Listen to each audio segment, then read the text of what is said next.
praksi so posamezni primeri, kjer lahko zelo celovito obravnavamo bolnike, vendar sam sistem pa čisto na vsakem končku ne dovoljuje, da bi res sistem vodenja kakovosti prišel do izraza tam, kjer bi ga v resnici najbolj rabili.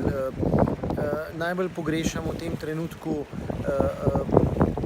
odkrite pogovore o morebitnih napakah, odkrite pogovore o skorajšnjih nenavadnih dogodkih in seveda iskanje rešitev, ki bi se potem implementirale znotraj celotne Slovenije. Na današnji konferenci je bila med najboljšimi praksami izpostavljena tudi praksa v Splošni bolnišnici Novo mesto. Sicer ni prevzela prvega mesta, je pa vsekakor vredna zgledovanja. Lahko komentirate, kaj ste dosegli na tem področju?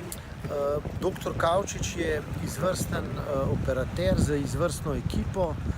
Njegov model, procesni model operacij, tako kolka kot kolena, je res izredno procesno dodelan sistem, ki zagotavlja najprej kakovostno obravnavo bolnikov in potem, če gre vse po planu, tudi hitre odpuste. Tako da gre v bistvu za vitek procesni model, kjer lahko ljudje v zelo hitrem času, če je vse v redu, zapustijo bolnico.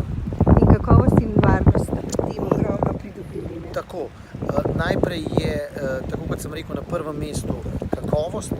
Prvo vodilo dr. Kavčiča je, da mora biti za bolnika narejeno vse in šele, ko je bolnik zadovoljen in varno oskrbljen, gre lahko domov kot nekakšen stranski učinek.